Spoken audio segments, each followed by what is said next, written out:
decía yo a Jorge que son como 100 láminas, pero voy a tratar de hacer en 19 minutos exactamente. Mire, voy a contar una experiencia de El Salvador, de cómo hemos tenido un reto, digamos, de enfrentar el inventario y monitoreo de la biodiversidad.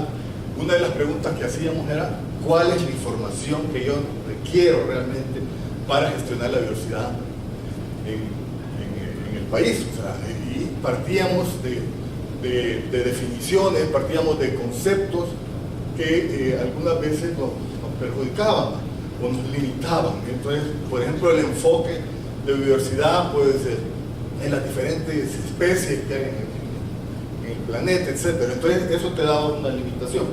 Entonces, vamos a ver, como saben, lo primero que hicimos, bueno, legalmente para nosotros, este es un concepto del convenio sobre la diversidad biológica, donde ya te dan niveles jerárquicos, como puede ser ecosistemas, especies y géneros. Entonces, esa diversidad, digamos que la primera parte no le recomiendo que la vean, porque nadie le entiende. A ver quién le escribió eso en los años 90, pero bueno, trata de ser, digamos, un enfoque grande, pero en principio nosotros ya veíamos el tema, digamos, de los niveles jerárquicos, pero también veíamos, también hasta los atributos de cada ese nivel jerárquico. O sea, no solo nos centremos en un listado, digamos, cuando hacías especies, pues te daban el listado, y ahí tenés, ¿verdad?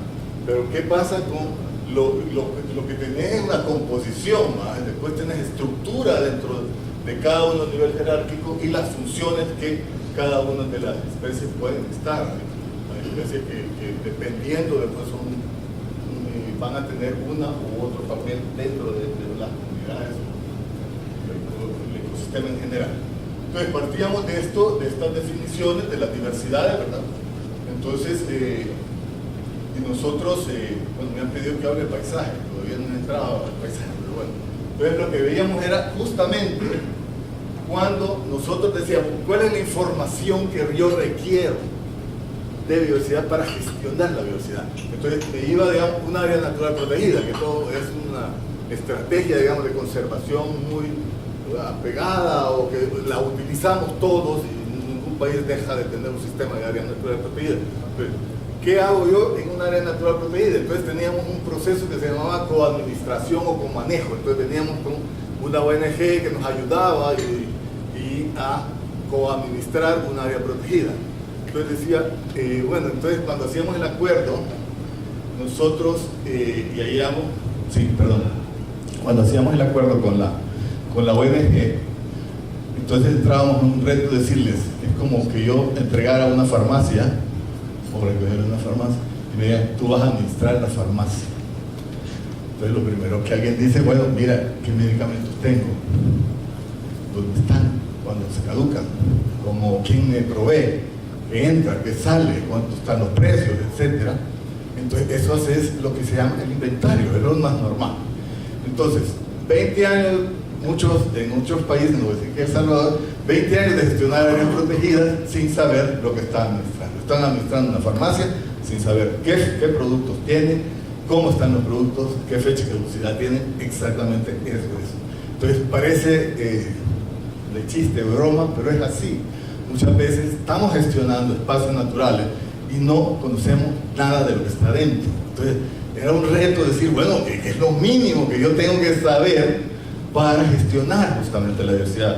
Entonces por eso es que lo primero que vimos es, bueno, un área natural protegida no está aislada de un mundo, sino que está dentro de un territorio. ¿Cómo interviene o cómo interactúa con el territorio? Pues eso es importante tenerlo. Entonces, el área natural protegida estaba dentro de un paisaje o ecológicamente hablando, dentro de un territorio. Entonces teníamos que decir, para gestionar el área, yo tengo que saber exactamente, primero, en dónde está, cómo se interrelaciona, qué otras áreas hay, qué actividades productivas están en su entorno, qué están influenciando o no.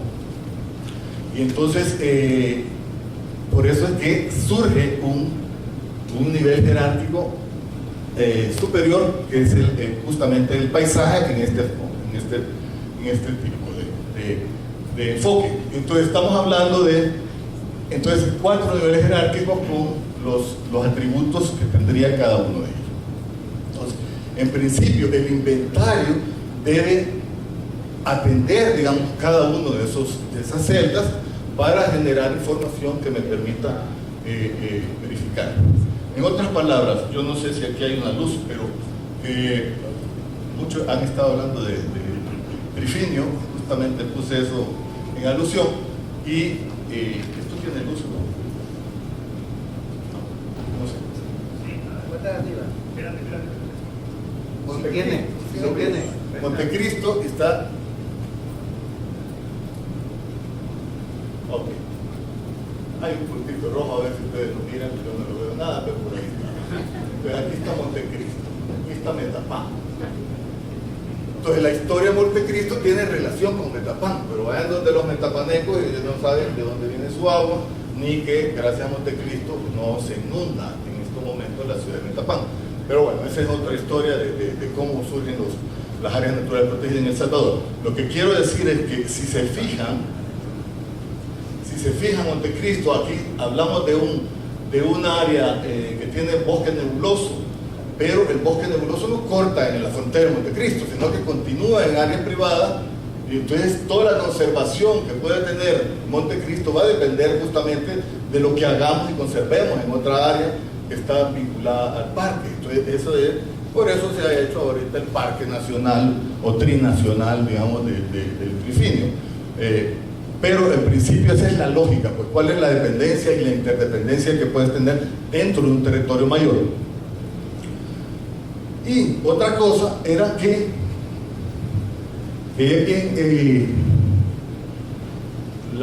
las funciones ecológicas que da en Montecristo generan servicios ecosistémicos para fuera de Montecristo, ¿no? Entonces, la gente se beneficia, que de Metapán se beneficia de las funciones ecológicas que están en Montecristo.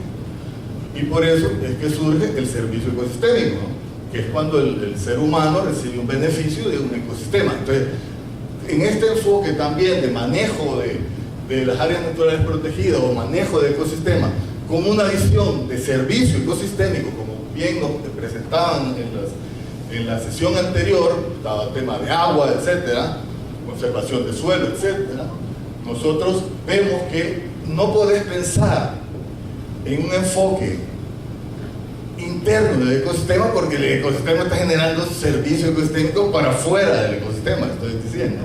Entonces por eso es más lógico pensar en el territorio, y estamos hablando del paisaje, entonces, sin duda alguna, ¿no? Entonces ese era también, digamos, algo que nos movía a crear a pensar, digamos, en una escala, esos 4, digamos, niveles jerárquicos dentro de la diversidad biológica. Entonces, el manual de inventario es simplemente el manual de inventario de El Salvador atiende, digamos, a las exigencias de inventariar cada uno de esos aspectos que yo les estaba diciendo. Entonces, a nivel de paisaje, después voy a volver a esto porque es lo que me han pedido que hable de los verificadores o indicadores a nivel de paisaje. Pues lo que tienes es una evaluación, digamos, de tu sistema o tu ecosistema con relación al otro territorio. O sea, han estado hablando de corredores biológicos, o sea, ¿está conectado o no a otro sistema? Ahí yo les decía, Montecristo sí está conectado a una parte norte que está del Salvador, perdón, y Honduras. Entonces hay una zona que, si no me equivoco, del señor Freu, o era por lo menos del señor Freu, que es una parte, digamos, que está ahí, tiene una interconexión con otro sistema. Y eso es importante verlo a nivel de la conservación. Después también cada uno de estos, si se fijaron, es como ovalado el Montecristo. Eso tiene características, digamos, de conservación que es importante tener en cuenta. Entonces todo eso se va a ver en los indicadores de paisaje. Después, los indicadores de ecosistema también tenemos una serie de caracterizar realmente las comunidades y el ecosistema en sí. Y por eso surgen, digamos, los diferentes verificadores con los que están trabajándose, digamos, algunos de los aspectos del ecosistema. Después tenemos los verificadores o indicadores para las especies. que, como digo, esto era lo que básicamente se concentraba en los inventarios de diversidad en su momento, era ver la composición que tenía en especies una zona, ¿no? Era el listado de la especie, digamos, era básicamente. Entonces, cuando ya entras, bueno, ¿cuáles son las funciones de estas especies? ¿Son gremios, son grupos funcionales, son polinizadores, son controladores biológicos? Eso hay que entenderlo justamente para todo el tema de la conservación. Y finalmente la diversidad genética, pues si tú quieres conservar realmente algunas especies, pues tienes que conocer la variabilidad genética, o sea, el potencial evolutivo y el potencial adaptativo que tiene cada una de las especies en un dado momento, principalmente en este escenario del cambio climático, o sea, qué potencial de adaptación, qué capacidad adaptativa tienen nuestras especies a enfrentar, digamos, escenarios como lo que estamos viviendo o están previéndose que vamos a tener. Bueno, como es tan complejo y lógicamente la gente dice, bueno, esto está soñando y eso no se puede hacer, o es muy caro. Entonces lo que se hizo es inmediatamente ponerlo a prueba. Entonces tomamos un área protegida, tomamos un ecosistema y pusimos a prueba nuestro manual. Bueno, pero voy a ir solo contando porque tengo que entrar a paisajes en sí. Entonces, estos son, para que vean, esto es una distribución del país y son las áreas de conservación. Entonces se puso a prueba en esta área de conservación el manual. Y después se ha llevado a nivel de paisaje todos los verificadores a todo el país. Eso ya se ha hecho, ¿verdad? En principio. Además, claro, toda la información que se ha ido generando, que van complementando, te va generando información básica para calcular los indicadores, como podría ser el mapa de ecosistemas, el tema los cambios que tú puedes tener, o sea, ir viendo, digamos, los procesos, identificar análisis de vacíos, esto es la parte marina, por ejemplo, qué estamos conservando y dónde deberíamos conservar, qué tipo de ecosistemas tenemos en el país. Lo mismo se ha hecho en la parte terrestre. Se han identificado zonas, digamos, donde alta concentración de objetos de conservación, etcétera, ¿no? Todo eso es un análisis que se van haciendo dentro de la aplicación del manual, el inventario que hoy hablaban, del inventario forestal, que va a generar mucha información adicional. A nivel de especies, por supuesto, todos los inventarios que se han generado, ¿no? Eso es justamente la composición, la literatura que ha salido y el tema, digamos, del estado de conservación, cómo ha cambiado entre años, el estado de conservación por grupos, pero también hemos entendido, digamos, cómo está el tema de la conservación y cómo está, dónde deberían de estar y dónde deberíamos de aplicar nuestro enfoque para conservar las especies y principalmente aquellas que están amenazadas en peligro. Entonces, todo el análisis que se ha hecho para determinar, digamos, la distribución de las especies, como esto que ven a la derecha vuestra es las áreas potenciales, las áreas potenciales de distribución, o sea, con base a las características de cada especie, pues se hace el área potencial de distribución que nos ayuda a comprender un poco dónde están las especies y dónde deberíamos de apostarle.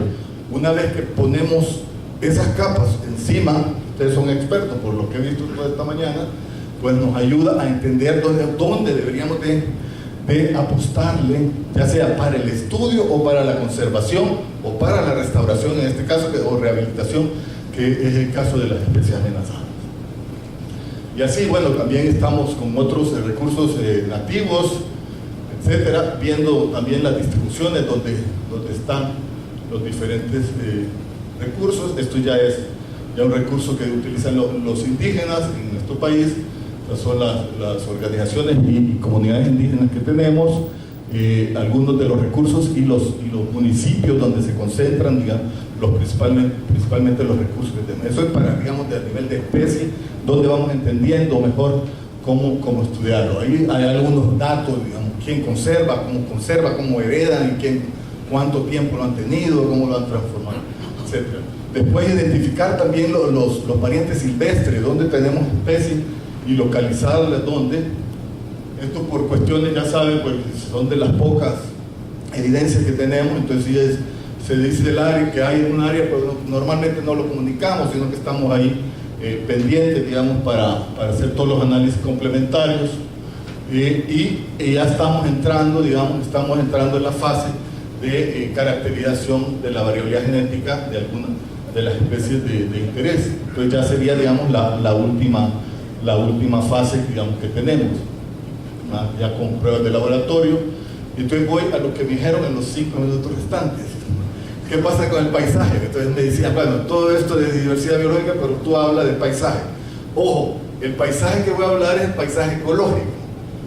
Y por eso he puesto estas láminas, porque no nos confundamos, que me dan ganas de hablar del paisaje, pero eso lo vamos a hablar mañana, ¿verdad? De un paisaje donde tenemos un sistema socioecológico constituido de ecosistemas y diferentes usos de la tierra, etcétera. Eso lo hablaremos mañana. Yo me voy a centrar, digamos, en este proceso de cómo se estudian los paisajes a nivel ecológico, eso de la diversidad que yo estaba planteando antes. Me voy a centrar, digamos, en otras palabras, en el manual de diversidad biológica, o sea, que lo que se aplica, como ustedes bien saben, es la ecología de paisajes, en este caso. Entonces, la ecología de paisajes, que simplemente lo que está viendo es cómo están tus ecosistemas con relación a otros en un territorio determinado que tú estás estudiando. Y bueno, es cita de... Entonces, simplemente lo que tenemos es el territorio, y donde tenemos el paisaje, digamos, el ecosistema más frecuente es el de fondo, digamos, o sea, es el de la matriz. Entonces después tenemos los diferentes paisajes de estudio, que serían lo que le llaman parche, digamos, es la traducción literal del inglés, ¿verdad? Entonces, ¿cómo estudiamos el patrón que tenemos del paisaje y los procesos que ocurren en el paisaje? Entonces, en otras palabras, lo que estamos viendo aquí, si en un paisaje determinado, pues el fondo, si tú puedes ver, puede ser la área agrícola, o sea, que es lo más frecuente que tú tienes dentro, es la matriz, digamos, dentro de tu territorio, es la parte agrícola, donde tendrías unos ecosistemas naturales más destacados que lo estamos viendo por aquí, ¿verdad? Entonces aquí tenemos bosque salado, aquí es la zona ecotonal, y tenemos los bosques dulces, digamos, para decir algo, en una matriz de agricultura, de agroecosistemas. Entonces, en otras palabras, eso es lo que estoy viendo, o sea que la matriz de agroecosistemas sería la del fondo, y los paisajes yo quiero estudiarlos, cómo están, cómo es su función, etcétera, y cómo es que se presentan, digamos. Esto parece que es dibujo, pero no, los paisajes muy intervenidos, eso es lo que encuentra, o sea, son áreas bien determinadas, algunas veces sí son cuadrículas de cultivos que tú puedes ver.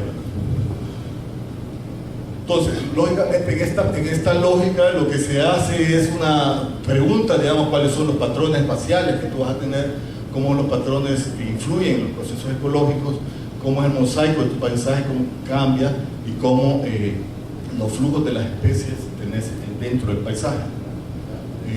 Esto es algo muy importante, porque es digamos, la configuración del área te da mucho, a nivel de conservación es muy importante. O sea, no es lo mismo tener un círculo, un bosque de un círculo, que un bosque de un cuadrado, un bosque rectangular. Entonces eso va a tener ecológicamente sus implicaciones cuanto a capacidad de almacenar o de conservar la diversidad biológica dentro del sistema.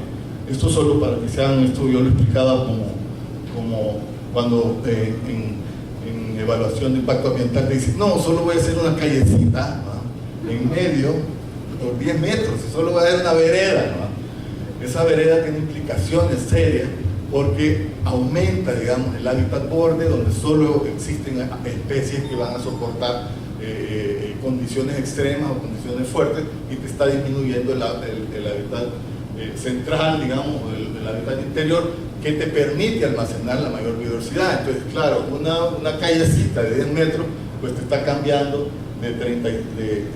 pasa de 65 hectáreas de hábitat interior a 36 hectáreas, o sea, está perdiendo realmente, y el impacto sobre conservación de diversidad es muy grande. Entonces eso es claro. Entonces, hoy voy a hacer brevemente un ejercicio, digamos, como encontraríamos qué ecosistemas en este territorio, cuando ya tienes todos tus mapas, ¿ah?, y vas viendo todos los sistemas ecológicos, pues se complica y se va diciendo, ¿a dónde te has metido? Bueno, pero bueno, la estrategia es llegar y digamos, coordinar y entender un poquito mejor los sistemas para irlos estudiando, ¿no? Y llegar, por ejemplo, estas son las áreas protegidas dentro de ese sistema. Entonces, ¿cómo están aisladas? Eso me interesa a mí saber qué tipo de aislamiento tienen, y que ustedes han estado hablando. Pues si vamos a una restauración, veía en la mañana que nos explicaba René que uno de los temas es recuperar la conectividad ecológica, o sea, recuperar el intercambio o la conectividad entre los diferentes sistemas. Entonces, eso es algo que nos mueve en ecología y paisaje. Inmediatamente ahí lo que usted está diciendo es que están aislados, ¿no? Si algo se caracteriza en el país es la fragmentación del ecosistema y el aislamiento que tenemos, y eso tiene implicaciones, como saben, son poblaciones pequeñas que están asociadas a un alto probabilidad de extinción. Entonces, si mantenemos ese aislamiento, pues las poblaciones se te van extinguiendo poco a poco y te vas quedando con áreas con poca diversidad. Entonces, volviendo a la primera parte, que es lo que me habían pedido, pues estos son los indicadores que normalmente entendemos en esta lógica de paisaje ecológica, ¿no?, es lo que estamos hablando de diversidad, donde te está diciendo cómo vas a identificar a nivel de estructura, a nivel de función y a nivel de la composición. O sea, en principio son cuáles parches tenés. Ahí yo les mostraba, son bosques dulces, ¿verdad? ¿Dónde están los bosques dulces? ¿Dónde está el manglar?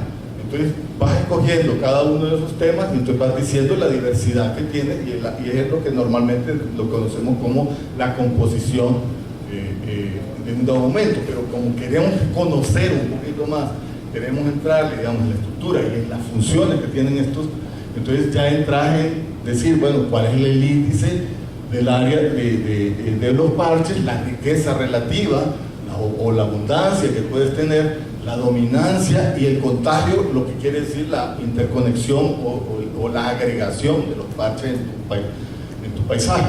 Entonces la dominancia, pues hay un parche, digamos, si volviéramos, si tienen en la mente el Bajo Lempa aquí en El Salvador, pues la dominancia era bastante el manglar, si se fijan, era un ecosistema muy grande dentro del área que yo estaba estudiando. Entonces pues, ahí hay una dominancia de ese tipo de parche que podría estar, y muy poca, digamos, representación de bosques dulces.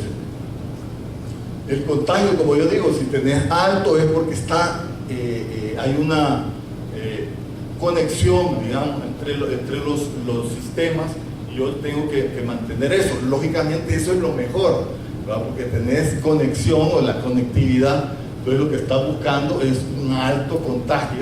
Entonces, lo que tenemos en principio es esto, ¿verdad?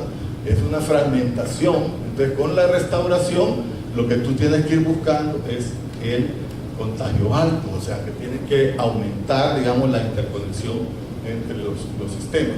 La dimensión fractal, lo que les estaba explicando era del efecto borde, que era justamente la complejidad, o sea, el perímetro que tú tienes. Esta puede ser de la misma superficie, puede tener la misma superficie, pero el perímetro, si se fijan, es distinto, o sea, es mayor aquí, y por lo tanto eso te está reflejando la complejidad, digamos, del área, te está reflejando un efecto borde mayor. O sea que en principio esto sería lo que la izquierda para ustedes, pues sería mucho mejor de conservar que a nivel de conservación biológica que el de la derecha, ¿verdad? Que tiene un gran efecto borde en esto. Entonces la dimensión fractal, eso te está diciendo el tipo de complejidad que tienen los parches dentro del paisaje. Y la porosidad justamente es casi lo contrario que el tipo de contagio, o sea, cómo están distribuidos los parches dentro de tu matriz, y cómo tú puedes ver, digamos, una mayor cantidad de parches dentro a diferencia de cuando tienen una baja porosidad. Entonces, esto es, digamos, los análisis que nosotros hacemos con imágenes. Si se fijan, todo lo que estoy hablando de paisaje son imágenes de satélite y ortofotos o fotos. Y eso es fácil, todo lo tenemos, ¿no? Es muy fácil, solo simplemente ir aplicando inmediatamente para ir caracterizando cada una de las zonas. Entonces, el monitoreo se te hace muy factible, pues, o sea, y ya tienes todo, simplemente ir viendo. Me gustó, y tal vez sería complementario con algo, no sé si Alexander había presentado, que es justamente llegar y ver el proceso, digamos, cómo va, porque tú dices, puedes establecer el corredor biológico, ¿no?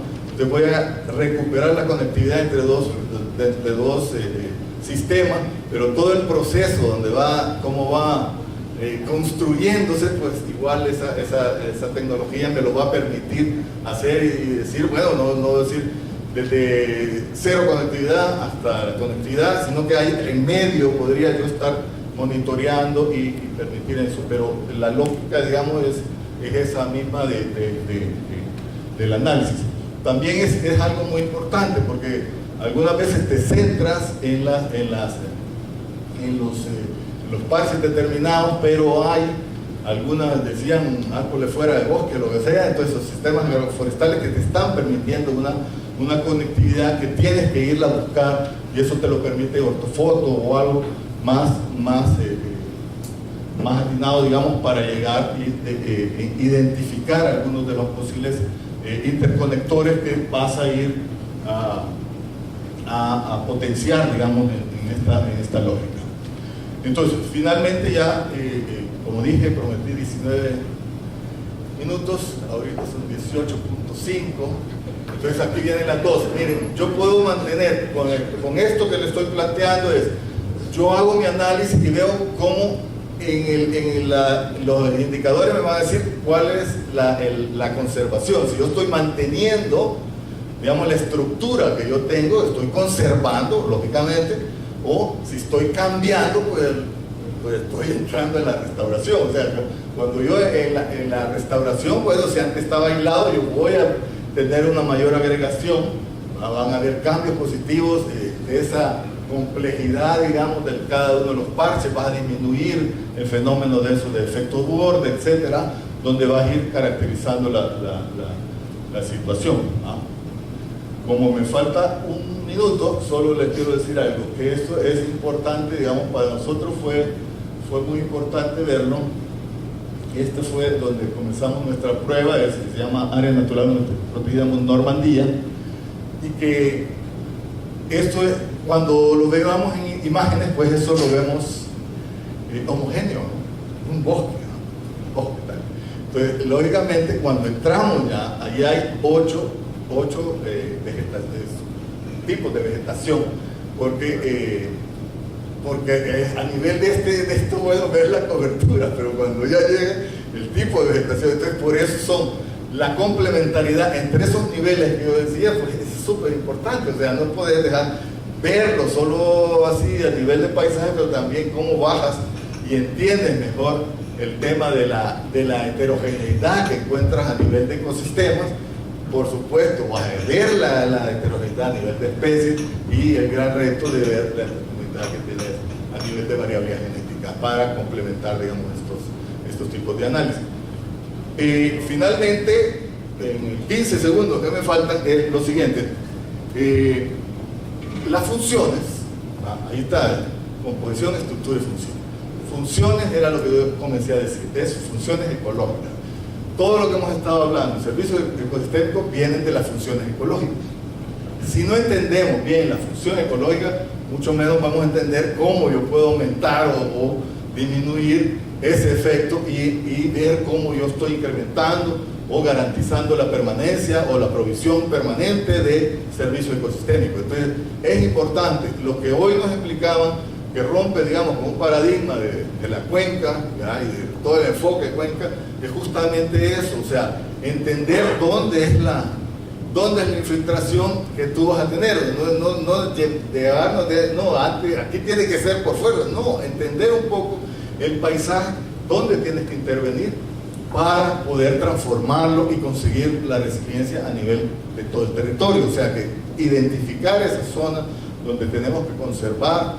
Por ejemplo, decía, ahí están las áreas que tiene, pero hay muchas áreas que tienen que ser recuperadas porque son áreas claves para la estabilidad del ecosistema. Entonces, sí pasa por un reto de esa tabla que yo mencionaba, de no solo composición ni estructura, también entrarle de lleno a la función, que es lo que vamos en última instancia a percibir. Bueno, gracias.